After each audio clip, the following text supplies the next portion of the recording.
So while Washington and the rest of America worries about the elections, here on the farm, it's all about the harvest. On this farm in German Valley, Illinois, the soybean harvest is good this year. It's a good, healthy stem. But Ralph Kaufman isn't worried about his crop. It's the cratering market for these tiny beans that's on his mind. Now with the tariff, the demand has been cut, so there's just way too many soybeans. It's just not a good situation for soybeans right now. We loaded in the rain the other At age 77, Kaufman is a savvy, sixth-generation farmer, turning a 400-acre inheritance into 3,500. But it didn't come easy. Every night, after a hard day in the field, Kaufman studies the latest soybean prices, weighing his options. Sell, store, or scrap soybeans altogether. We might give up on soybeans, yeah.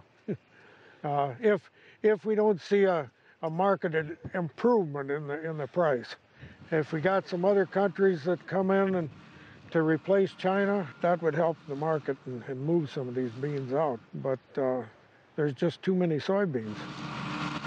For next year, Kaufman and his farm will rely more heavily on their other main crop, corn. Kaufman has been around long enough to know that other producers from Brazil and elsewhere are starting to replace US soybean growers as the tariff war continues. He fears the China market may never come back. Kaufman will decide what to plant next in January. But for now, it's all about getting through this harvest and a harsh winter, hoping for a thaw in trade relations between Washington and Beijing. From the farm in Illinois, we travel to the city of Milwaukee in Wisconsin. Tariffs, too, very much on the mind of the sitting Senator Tammy Baldwin, who told us she's very worried that tariffs could close hundreds of dairy farms. Mexico was 25% of the export market for cheese. That has gone away. One of the wonderful things about traveling on the road and reporting is the things you come across along the way. This is the Mars Cheese Castle in Wisconsin, and Wisconsin is very famous for its cheese and dairy products. In fact, residents of this state are known as cheeseheads. Let's go in and find out what it's all about.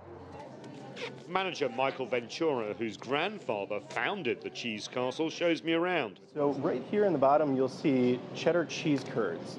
Hundreds of cheeses, from the humble cheese curds, great for snacking, to aged cheddar. This is 14-year-old cheddar. 14 years it's been aged, and now I'm just going to pop it in my mouth. Oh my God.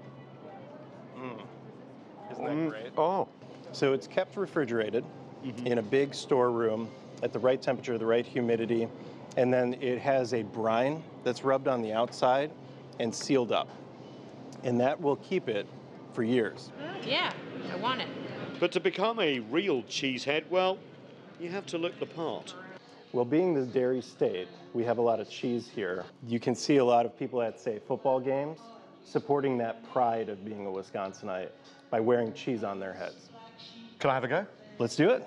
So is there any proper way to wear a cheesehead hat? All right, you have to get the right cheesehead hat. Right. And then you put it on your head. Oh, I see. You flip it up like that. And then you stand tall and proud, like a true cheesehead. Well, all I can say is thank you. And from this honorary cheesehead, all I can say is you've got to come to Wisconsin, eat the cheese, wear the hat. Nathan King, CGTN, Wisconsin.